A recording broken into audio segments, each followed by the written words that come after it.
Jumbo friends! As many of you may know, the Disney College program is officially returning! Yay! Those whose 2020 programs were cut short or canceled, like mine, are being asked back. The catch is that the start dates are this June and July. That's like in 3 weeks! The college program in general can be overwhelming, let alone processing all of that information in such a short period of time. I'm a program alum, and I'm here to make your transition as smooth and magical as possible. So put on your ears, and let's get started. Today we're talking about packing. This isn't just a normal trip to Disney. This is a 5 to 7 month experience you're planning for. So let's break this down. Clothes, toiletries, bedroom and kitchen, and magical extras. There's a link to a free downloadable packing list. One is filled out with all of your basics. The second page is empty for you to fill out on your own. The link is in the description down below. First things first, we're going to need something to wear. We need to pack for both work and play. You'll need at least 2 professional outfits for traditions, training, and any seminars you'd like to attend. Be sure that these do follow the Disney lookbook. I will also link to that in my description below. There have been some updates and you want to be aware of those. You'll also want an assortment of everyday clothes for days you aren't at work. Remember, you are packing for hot weather, but you will also want to pack rain gear and a light sweater or jacket for the evenings. Something you may not think about is undergarments when you pack. Depending on your costume, you may be required to wear a certain color shoes and socks. When I worked Africa merchandise, I needed black shoes and socks. If you are, for example, working custodial, your costume will be white. You will want white or nude undergarments or you will be able to see through it, and no one wants that. If you are wearing tennis shoes for work, I do suggest bringing a second pair of tennis shoes for when you're not at work. When you're running around the parks or running errands, don't run and work in the same shoes. I promise your feet will thank you. Second, let's talk toiletries. Deodorant, sunscreen, aloe. Please, for everyone's sakes, bring deodorant. It's hot. You will sweat. Please.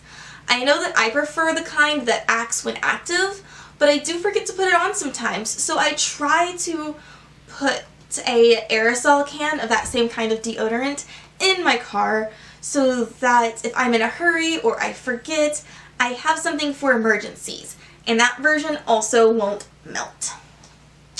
I am a very pale person. I get sunburned easily. I'm sunburned now. But if you don't burn easily, you should still take care of your skin. Sunscreen is the #1 thing you can do to do that. If anything, your costume may give you some weird tan lines, and sunscreen can help counteract that a little bit. I also have aloe for when I do burn. If you have any kind of prescription medication, make sure that your doctor is either able to give you enough to last the full program, or that you have the ability to send it to a pharmacy down in Orlando.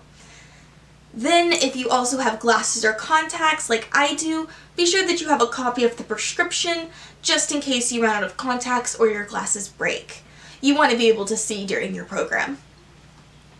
Then, obviously, the usual shampoo, conditioner, body wash, makeup brushes, all of the hair stuff that you need. Don't forget a nail kit. Sometimes nail clippers are the thing that you need the most and the easiest thing to forget.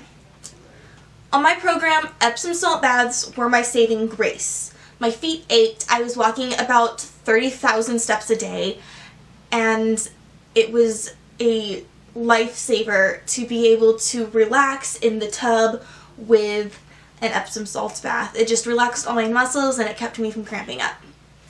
Also, don't forget the towels. Next on the list is bedroom and kitchen. Flamingo Crossings has both twin extra long and full extra long beds. Be sure of which one you've been assigned before you decide to buy any new linens. You will also need, the sheets and the pillows and the comforters. There is laundry in the apartment. I recommend washing your sheets every 2 weeks and your pillowcases every week. This is going to be best because you're going to be in hot weather, you're going to be wearing masks. you'll be sweating. The last thing you want is more of those face oils on your face every week over and over again. Keeping clean sheets is a fantastic way to eliminate some of that. Bring any decorations that you want to make your space your own. Twinkle lights are always a good idea. If you need anything to be hung on the wall, be sure that you bring command strips because you don't want to need to nail anything into the wall. That will cause damages. We do not want to pay for damages. The kitchen is fully furnished, so don't worry too much about plates and cutlery. Do bring a toaster or a coffee maker and a few of your favorite travel mugs though. If you do plan on doing a lot of cooking, think about what else you might need. I always bring a slow cooker, which works great for one-pot dishes, chicken, and veggies. It's really helpful when you are running on a very hectic, busy schedule. Also, if you're too tired to cook, you can throw some stuff in there in the morning and have it ready for dinner in the evening. Finally, let's talk about magical extras. Roommate gifts. Giving gifts to your roommates has always been a thing on the college program. It's talked about on videos.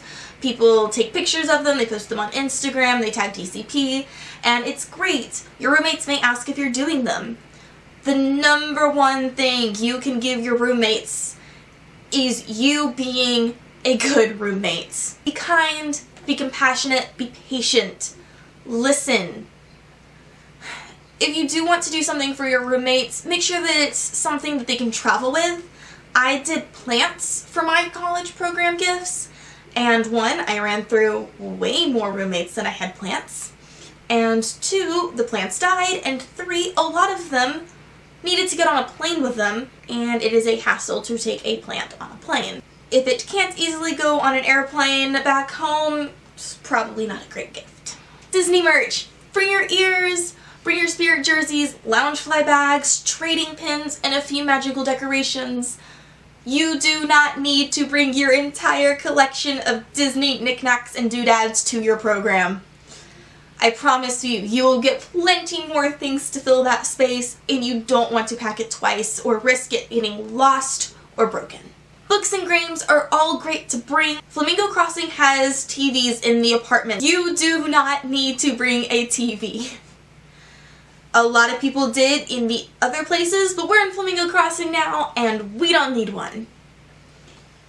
You may not have a ton of time to play video games or read. I love books. I will definitely be bringing a stack from my TBR to the program, but I did find that I listened to a lot more books than I read physical books on my previous one. Just a final few packing tips before you begin your magical adventure.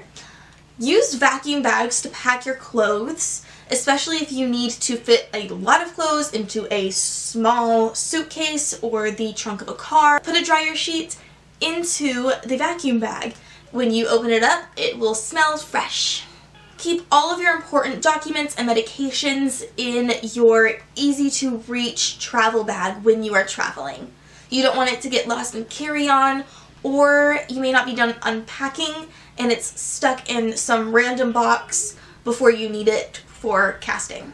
To make everything nice and square and easier to pack in a car, use banker boxes. They are easy to carry, they have handles, they're able to be broken down, and they're a reasonable size so you can't overpack them too much. That's it for today's video. Be sure to download my DCP packing checklist in the description below, and if you have any questions, comments, or extra tips for everybody else in the community, be sure to leave a comment, give me a big thumbs up if you liked this video, and I hope this helped. As always, stay positive, stay classy, and Disney on. Bye!